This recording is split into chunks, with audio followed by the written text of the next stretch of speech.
But I started off looking to do a romantic comedy. I'd never done one before, and was mining those characters. But then was just looking for an office franchise. For everything that can be said about Ally McBeal, its uniqueness can't be argued.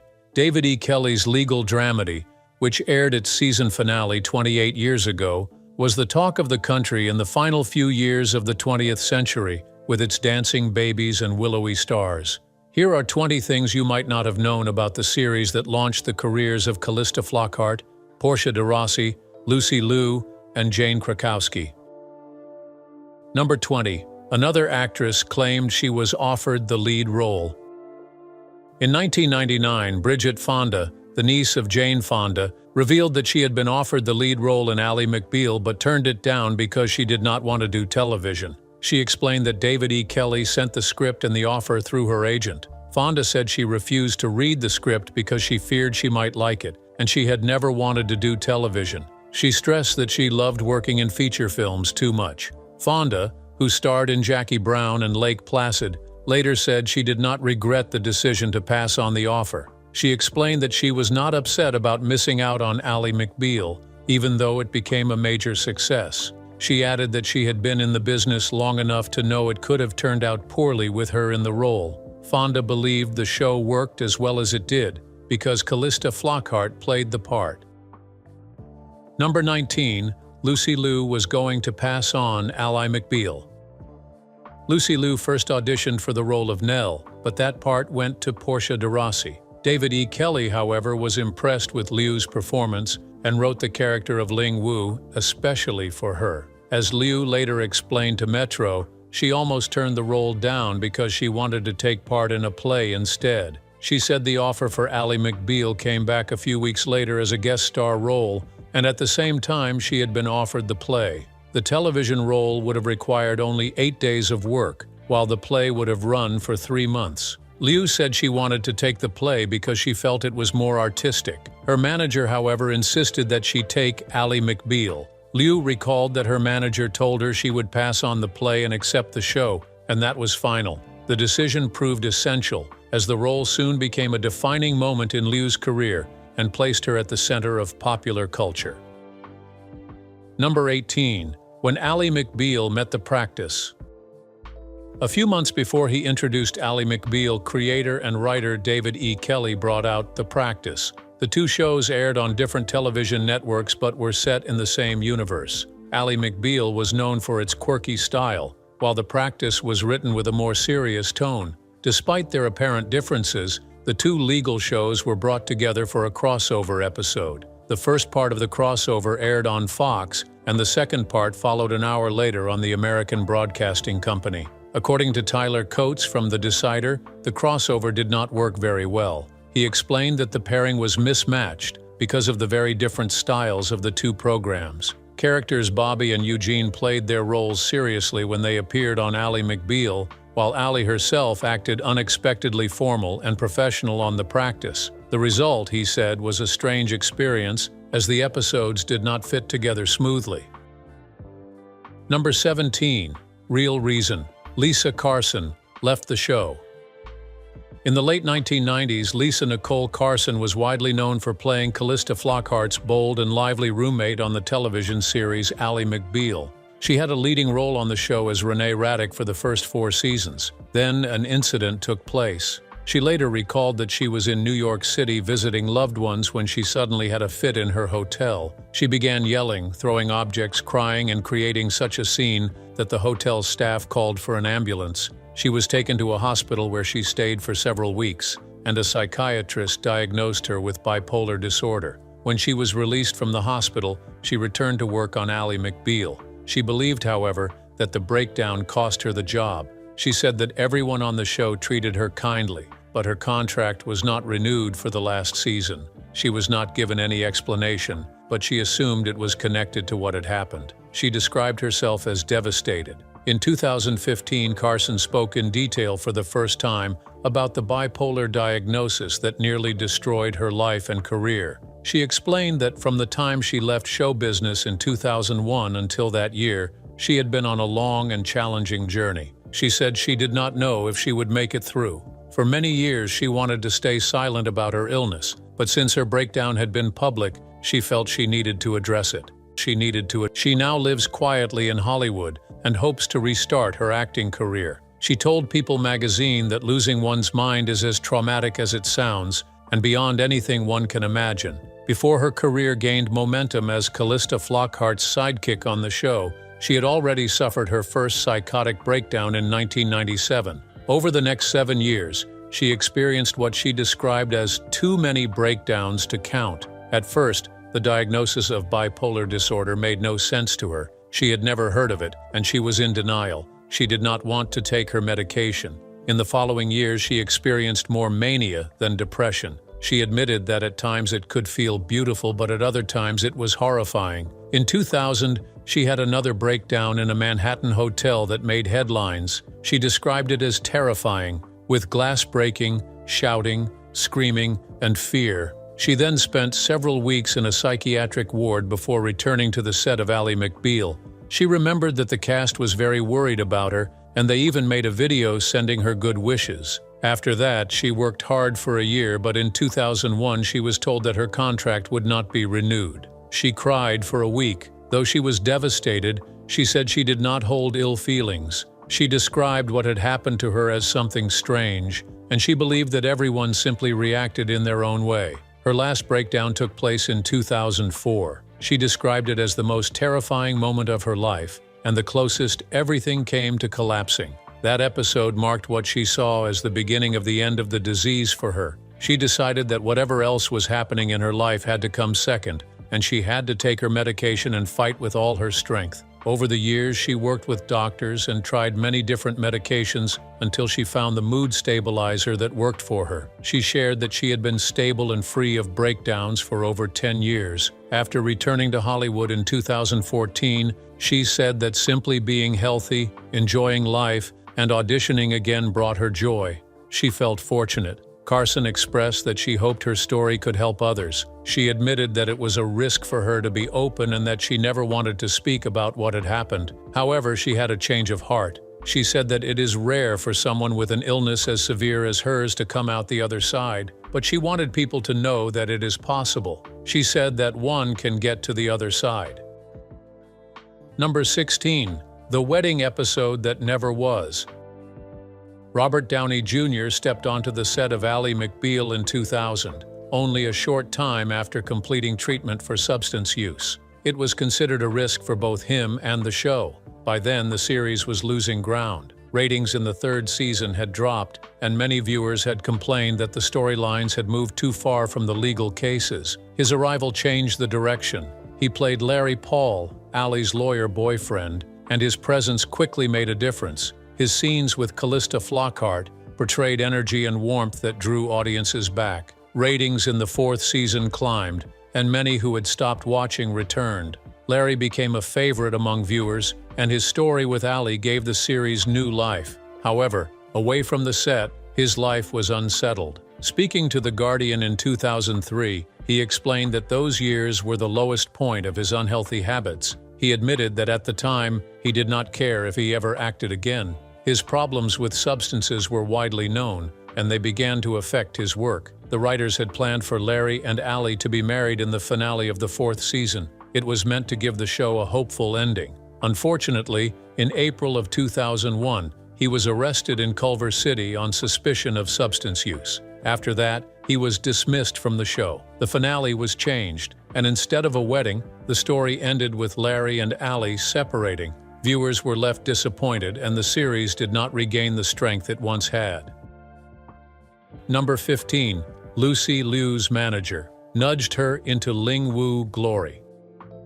Lucy Liu walked into the auditions for Ally McBeal, hoping to play Nell Porter, the cold and sharp lawyer. She gave the audition everything she had, but the role went to Portia de Rossi, whose calm and composed manner was seen as a perfect match. David E. Kelley, the creator of the show, still remembered Liu's energy and presence. He decided to create a new character for her, Ling Wu, a strong and outspoken woman who could stand out in the series. Initially, the part was offered as a short guest role rather than something permanent. At the same time, Liu was also considering a play that would run for 3 months. The television part, in comparison, was only 8 days of work. Liu explained later that her manager insisted she take Ally McBeal instead of the play. The decision was made for her, and she joined the show. Ling Wu became a central figure in the series, thanks to her direct remarks and strong personality. The role quickly grew from a small guest appearance into something larger, and it became closely tied to Liu's career. Her work on Ally McBeal led to opportunities in major films, such as Charlie's Angels and Kill Bill, which helped her transition from smaller productions to international recognition. What began as a brief role on a television show became the turning point that shaped her path in the years that followed. Number 14. Portia de Rossi's legal edge in Nell Porter's world. Portia de Rossi gave life to the role of Nell Porter on Ally McBeal, playing the ambitious lawyer who entered the firm with confidence and determination. You may be wondering why she was so good. It turned out that before entering the world of acting, she studied law at the University of Melbourne in Australia. Born Amanda Lee Rogers, she had worked as a model in her teenage years but later turned her focus to serious study, aiming for a future in law. Although she left the program shortly before graduation to pursue acting, the time she spent learning the subject gave her a strong base. That background proved helpful on screen. The way she portrayed herself in courtroom scenes, the way she handled legal language, and the sharpness of her delivery reflected her earlier studies. Directors appreciated that she could step into legal arguments without losing rhythm, and it added depth to the character of Nell. The audience also noticed, and her presence brought a sense of balance to the show's mix of comedy and drama. Her path was not without change. She altered her name to Portia de Rossi, leaving Amanda Lee Rogers behind as she sought to define herself as an actress. After Ally McBeal,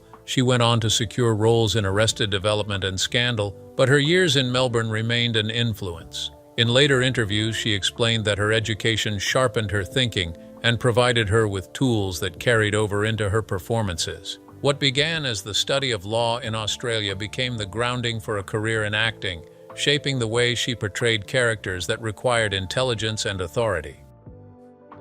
Number 13. The Dancing Baby's Surprising Roots in Ally McBeal. The image of a computer-animated baby in a diaper first appeared in 1996, when Michael Gerard created it while working with Kinetic's Character Studio. The purpose was to demonstrate how the new animation software could create lifelike movements, and he chose a baby dancing to illustrate this. The clip was not meant for television but quickly began spreading online, becoming one of the first well-known viral clips. It was shared via email, appeared on early websites, and gained popularity due to its odd yet amusing appearance. The baby was often shown moving to the song "Hooked on a Feeling," which only added to its spread. One of the producers of Ally McBeal later came across the animation and saw how it could be used on the show. The character Ally was at a point in life where she was single and facing concerns about age, family, and her future. To make those inner struggles visible, the dancing baby was chosen as a symbol of her thoughts about time and children. It first appeared in the episode Cro-Magnon in 1998, showing up as a hallucination that reminded Ally of her anxieties. The show's creator, David E. Kelley, used the baby as a tool to mix humor with deeper concerns, allowing the audience to see what Ally was feeling in a strange yet memorable way. Viewers responded strongly to it, and the baby quickly became a part of the popular culture of the late 1990s. It was later referenced in other shows such as The Simpsons, proving how far the image had reached. What began as a simple software demonstration ultimately shaped one of the most recognizable aspects of Ally McBeal, connecting technology, entertainment, and personal concerns about life in an unexpected way. Number 12. The Unisex Bathroom. And these characters kept going to the bathroom for privacy, and of course they were never private. It is not normal for people. The unisex bathroom in the television series was introduced as a new concept that broke away from the traditional way workplace settings were depicted on screen. It was not simply a location in the background, but became a part of the story itself. It showed the unsettled and playful nature of the law firm where lawyers, paralegals, and staff all shared the same space. In that setting, the usual lines of professionalism were less clear, and the environment reflected the mix of ambition, authority, and personal feelings that shaped daily life in the office. Its use on the show marked the first time such an element was depicted on television, drawing attention and sparking discussion about how gender and behavior were portrayed in the workplace. However, do you know it was introduced to cut costs? There's a reason for the unisex bathroom on producer David E. Kelley's Ally McBeal, reports People Online contributor Bonnie Halper.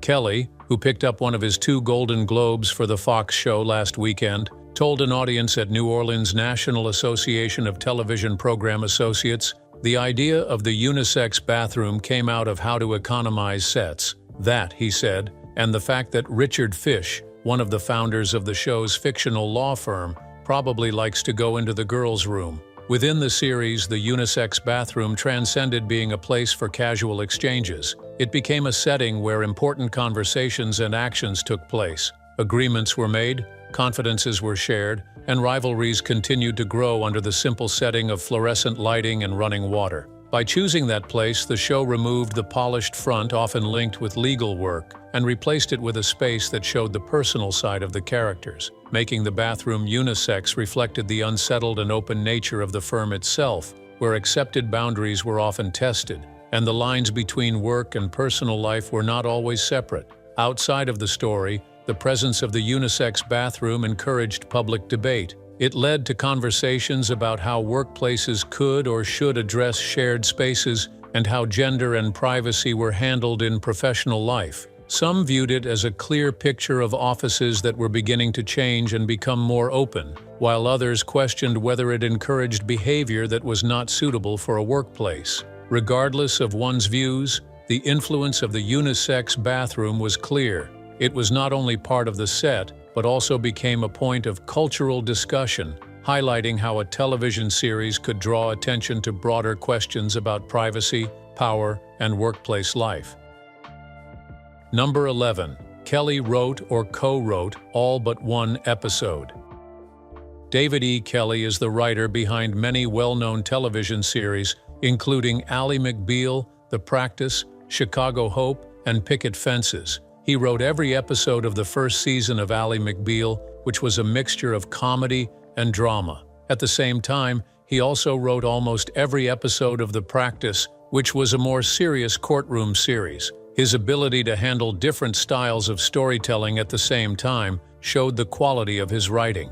During the summer of 1989, a viewer shared that he had the chance to see every episode of Kelley's first series, Picket Fences. Kelley wrote the first 3 seasons of that show, and those episodes set the level of quality for all of his later work. The most creative and intelligent writing was found in those early episodes of Picket Fences, and for that viewer, no other show had ever had such an effect. The only criticism mentioned about Kelley's work was that his shows did not hold the same level once he left them. The 4th season of Picket Fences was described as a disappointment, and Chicago Hope lost the substance that had made it different from other medical dramas that leaned heavily on action. No other writers who followed could keep the same standard or detail that Kelley brought. His work was regarded as exceptional, standing alone with a quality that others could not replicate. Number 10. Flockhart and Gil Bellows already knew each other. Callista Flockhart and Gil Bellows had known each other before they appeared together in Ally McBeal. Their first connection was forged in the bustling theater world of New York City, where both worked and developed their acting skills. Bellows later recalled in an interview with MovieWeb that he already knew Flockhart from those days and described her as a great actress. This earlier link proved important when casting for the series began. Flockhart had already been chosen to play Ally, the lead character, a lawyer whose inner thoughts often spilled into unusual and imaginative sequences. Producers then looked for the right actor to play Billy, Ally's former boyfriend, who later became her colleague. They suggested a joint reading to test the connection between the two. They met in a plane room and read through a scene together. Afterward, they simply sat side by side and spoke for a short while. There was no effort to create anything dramatic, just 2 actors reconnecting through words. The connection was clear. The following day, Bellows received the call to board a plane and join the pilot episode. What began as a one-year contract became 3 seasons, which gave time for the role of Billy to grow. He moved from being only a reminder of Ally's past choices to a central figure in the workplace stories. His marriage to Georgia added further tension, creating jealousy and growth within the storylines. This prior knowledge between Flockhart and Bellows added weight to their on-screen relationship. The sense of history in their characters reflected a genuine history of their own, stemming from their days in New York theater. Viewers could sense the pull between Ally and Billy, rooted in a connection that existed before the cameras. The role of Billy also balanced Ally's more whimsical side, as his direct nature added steadiness within the unpredictable style of the show. Many fans noted their chemistry without knowing it came from an earlier bond. The choice to pair them showed David E. Kelley's skill in selecting actors who worked naturally together. In a series known for unusual elements such as the dancing baby and the unisex bathroom, Billy helped ground the story. Bellows' longer stay allowed more complex storylines about love, loss, and professional entanglements. When Billy's brain tumor story was introduced, it became a turning point for Ally. Flockhart's performance in those moments carried deep emotion, made stronger by the natural comfort she shared with Bellows. Outside of Ally McBeal, their story exemplified how actors often meet in small settings before gaining wider recognition. Flockhart, still close to her theater roots, brought openness to her role, while Bellows, already known for work such as The Shawshank Redemption, carried weight into his performance. Their reunion on the series was not a simple coincidence, but a sign of how lasting early impressions can be. Looking back, this detail adds another layer to the history of the show. Ally McBeal helped launch careers, and small elements like this gave it depth. Bellows left after the 3rd season, with Billy's demise changing the direction of the series. Still, the foundation built by his connection with Flockhart remained. It demonstrated how personal history can shape what viewers see on screen, transforming fiction into something that feels authentic and relatable. The show's mixture of humor, drama, and imagination worked because of these genuine sparks. The shared past of Flockhart and Bellows became a quiet but lasting part of the series' story. Number 9. Feminism Critique Storm.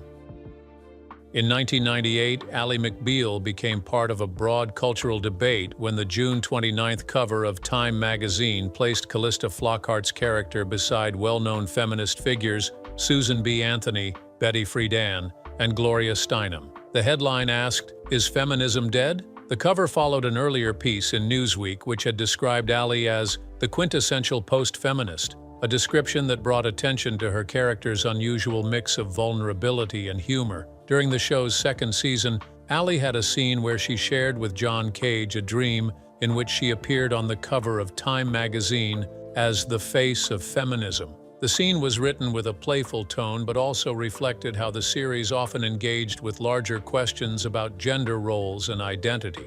The Time cover led to discussion beyond the television screen. Critics debated whether Ally's character, with her focus on relationships and her often whimsical outlook, weakened long-established feminist ideas, or instead represented a change in how feminism might be understood in a different era. Her appearance beside important figures of the movement divided opinion. Some considered it satire, while others saw it as an error in judgment. Even with the debate, the moment placed Ally McBeal firmly within the cultural conversation of the 1990s. It compelled audiences and commentators to reevaluate shifting notions of empowerment, individuality, and femininity.